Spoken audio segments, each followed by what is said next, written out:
अगर मैं कह रहा हूं यहां खड़े होकर एडवोकेट चंद्रशेखर आजाद कि यहां से संसद तक आदमी आदमी होगा तो आदमी आदमी होगा, मेरी बात को आप याद रखें। कुर्सी तो है, धर्मेंद्र प्रधान जी को मैं कहना चाहता हूं, सुनो भाई, कुर्सी तो है, आपका जनाजा थोड़ा ही है। अगर कुछ कर नहीं सकते तो छोड़ क्यों नहीं देते, क्यों चिपक के बैठे? अगर ये खलल डाल रहे, मैं जानना चाहता हूं कि धर्मेंद्र प्रधान जी को क्यों नहीं जा रही आवाज, प्रधानमंत्री जी को क्यों नहीं जा रही आवाज, गृह मंत्री जी को क्यों नहीं जा रही आवाज, और वो सरकार किसका इंतजार कर रही है कि ये इस शख्स में, इस मंच पर बैठा है, ये शख्स जो है, जो एक वैज्ञानिक है, जो एक पर्यावरण का मित्र है, जो देश की धरोहर है, वो मर जाए, इस देश की बात का इंतजार कर रही है क्या सरकार? यह इंतजार कर रही है कि कुछ गोंस आके यहां पत्थर फेंक दे, डंडा चला दे, या कोई भीड़ आके इस आंदोलन में हिंसा कर दे, ये आंदोलन बर्बाद हो जाए। मैं अपने साथियों कहूंगा, बहुत सचेत होकर चलाने की आवश्यकता है। अब तक जैसे आपने चलाया, आपकी बहादुरी को हम लोग सलाम करते हैं। अब तक जैसे आपने चलाया, मैं आपकी बहादुरी को सलाम करता हूं। और मैंने देखा इस तरपाल के लिए पैर पकड़ने पड़े भाई, इस तरपाल के लिए पैर पकड़ने पड़े यहां रुकने के लिए। लास्ट बार पहलवान बेटियों का आंदोलन हुआ था यहां, मेरे आज भी याद है, जब ये आंदोलन लंबा चला था। उसके बाद ये दूसरा आंदोलन, और कहा गया मुझसे भी कल, इन्होंने कहा इनकी टीम ने कि भैया 20 तारीख को कूच करेंगे हम लोग। 20 को ही करोगे ना पक्का?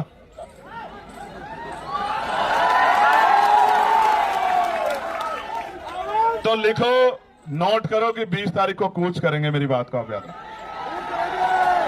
मैं 20 तारीख को ही आता, मेरा भरोसा करो, मैं 20 तारीख को ही आता। मैंने किसी को कहा भी नहीं आने के लिए, आप जानते हो, मैंने किसी से नहीं कहा कि आ जाओ, लेकिन इनकी वजह से आना पड़ा, इनकी वजह से आना पड़ा।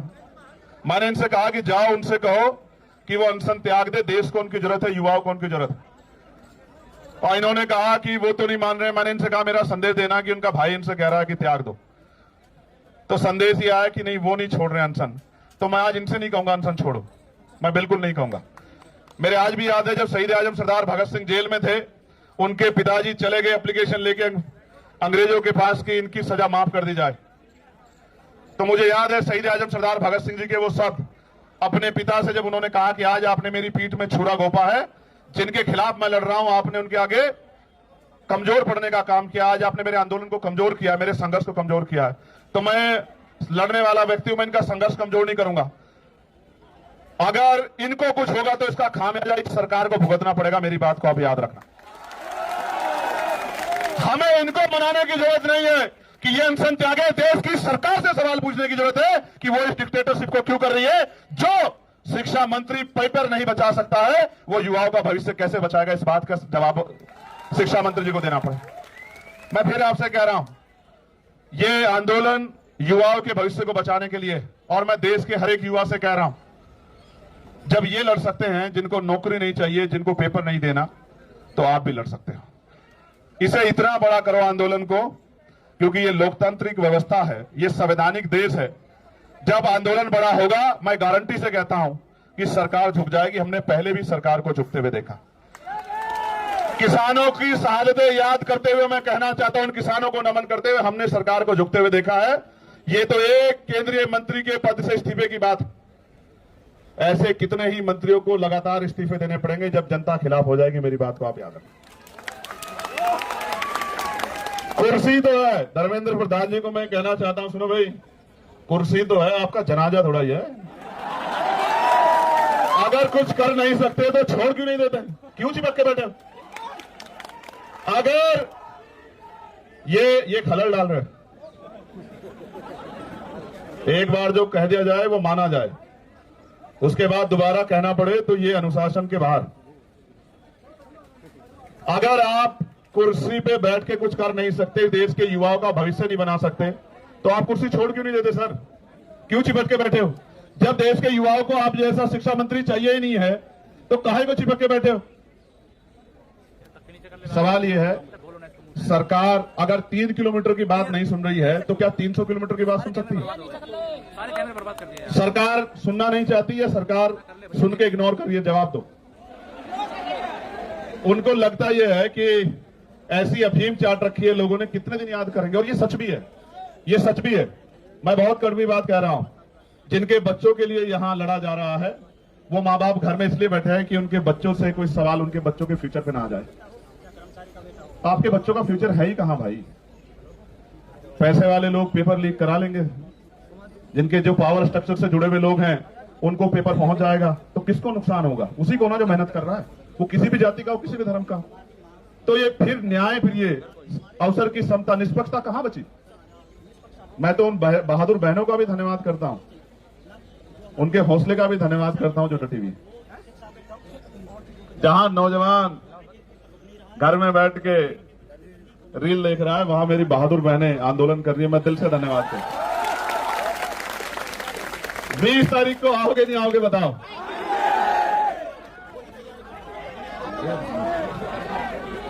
देखो एक चीज जानू, मैं इस आंदोलन पे कोई सवाल ना खड़ा हो, मेरी नैतिकता ये कहती है कि इसी वजह से इस आंदोलन पे कोई सवाल ना खड़ा हो। जब मैं वहां आया ना, तो अपनी पार्टी, अपने तमाम मन की इच्छाओं को मैं वहां रख के आया। किसी भी पवित्र आंदोलन पे सवाल किसी की वजह से नहीं खड़े होने चाहिए। हर व्यक्ति की जिम्मेदारी बैठती है, वो किसी भी पार्टी का हो। वो जब यहां आ जाए इस आंदोलन में, तो वो छोड़ आए उसको। वो इसलिए आए क्योंकि उनसे पहले लोग लड़ रहे। जो काम हमें करना चाहिए था वो काम ये टीम कर रही है। ये हमारी जिम्मेदारी, हम सपने दिखा रहे हैं, हमें लोग वोट कर रहे हैं, हम लोगों के बीच जा रहे हैं, ये हमारी जिम्मेदारी।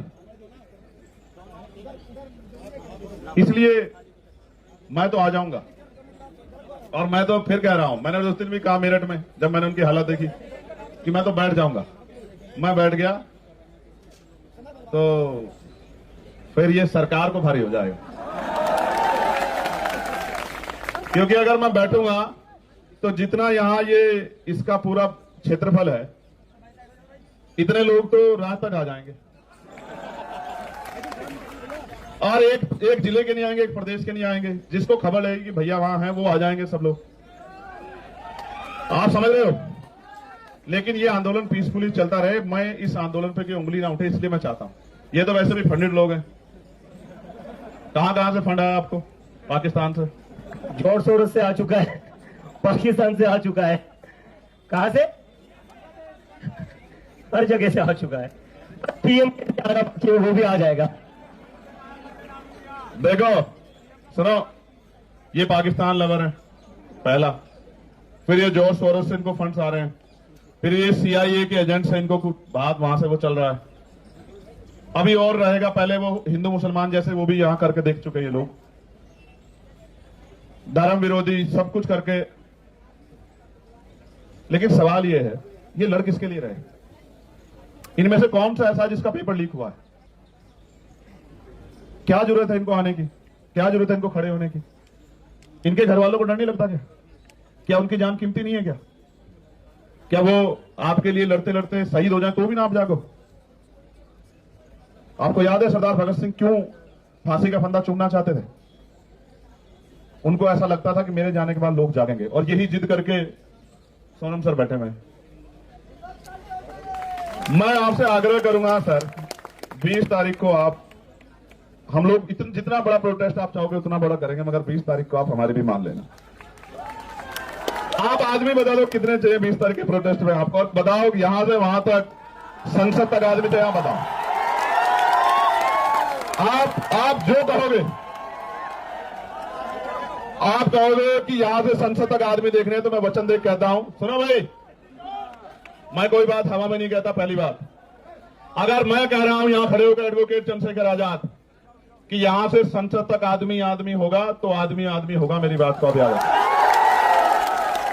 और सुनो, महापुरुषों की तस्वीरों के अलावा झंडा भी कोई नहीं होगा, क्योंकि इस आंदोलन के साथ खड़े हैं।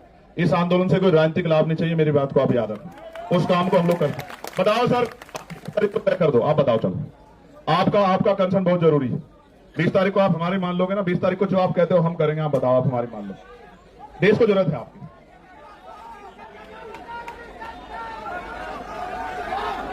आप 20 तारीख को हम कर रहे, आप चाहते हो 20 तारीख को हम लोग जीत जाएं? आप बताओ पहले, मैं क्या चाहता हूं? मैं चाहता हूं ना, हमें हमारा जो है मजबूत पिलर भी हमारे साथ रहे, खड़े रहे, डटे रहे। फिर हम विजय दहिया का डांस भी देखेंगे यहां 20 तारीख की शाम में।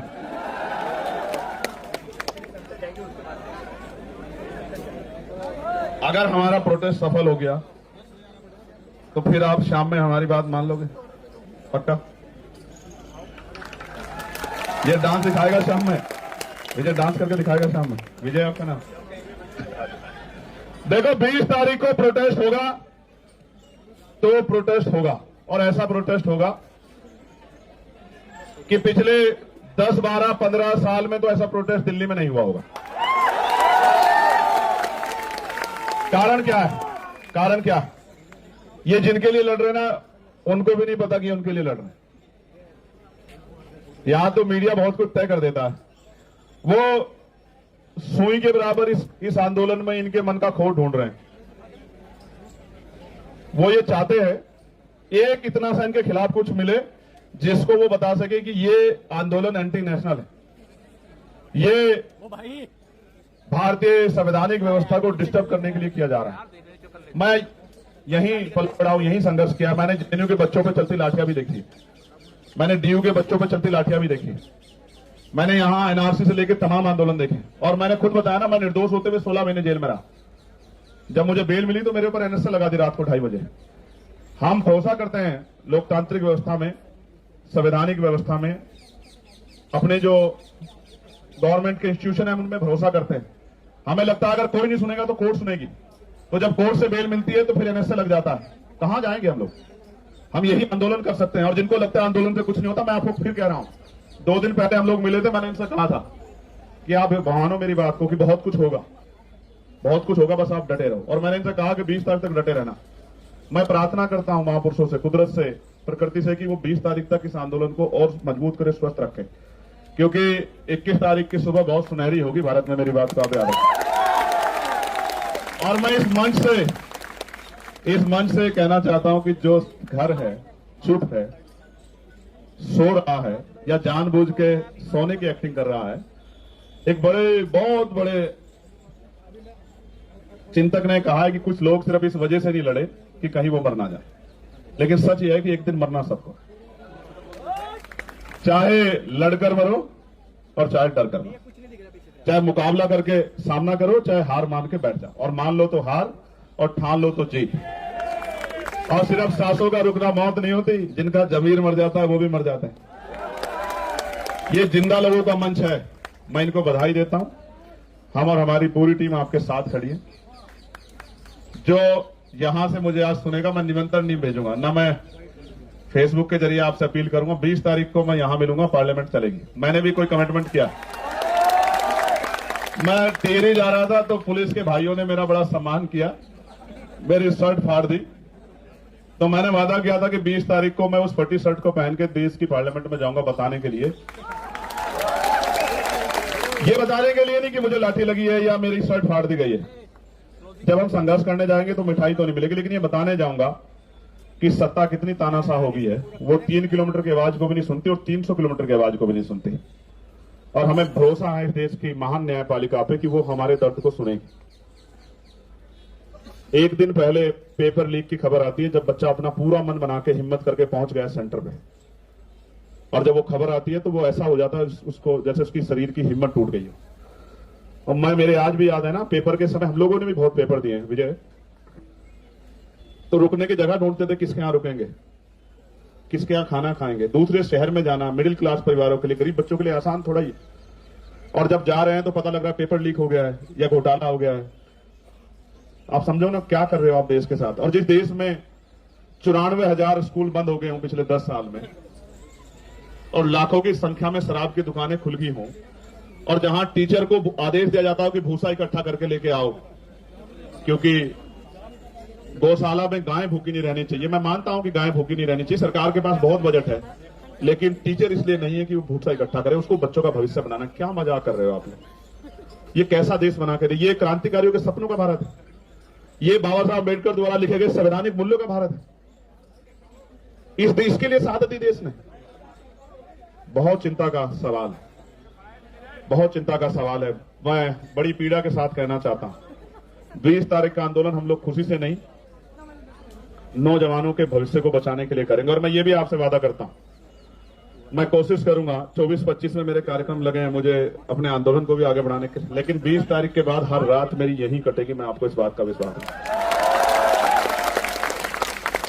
और ये उन लोगों के लिए संदेश है मेरा जिनको लगता है कि आंदोलन में कम लोग आते हैं, आंदोलन छोटा है, आंदोलन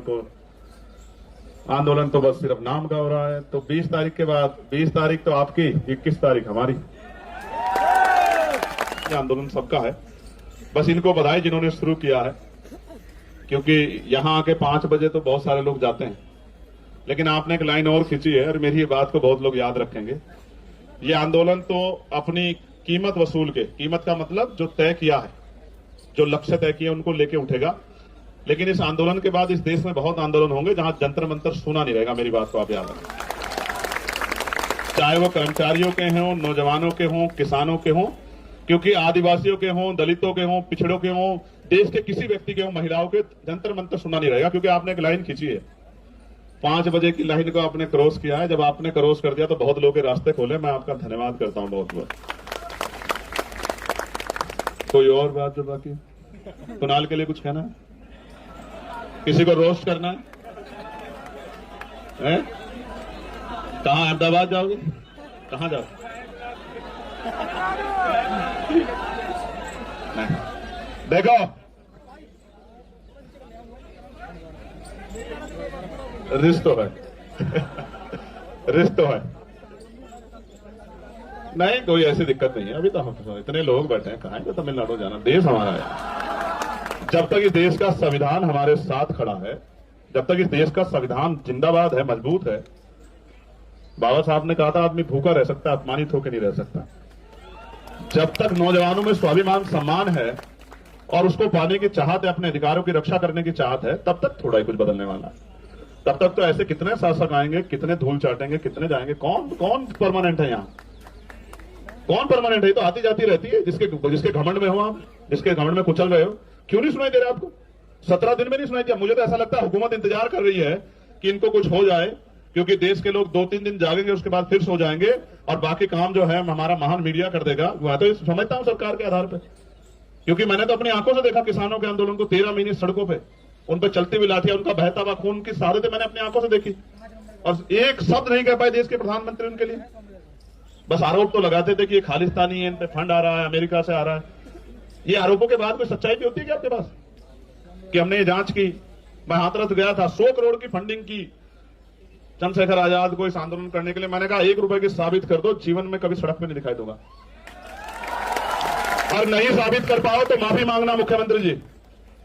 कुछ भी नहीं, इतने निष्ठुर लोग हैं, आरोप लगाया उसके बाद कुछ भी नहीं, फिर सुबह शाम वही।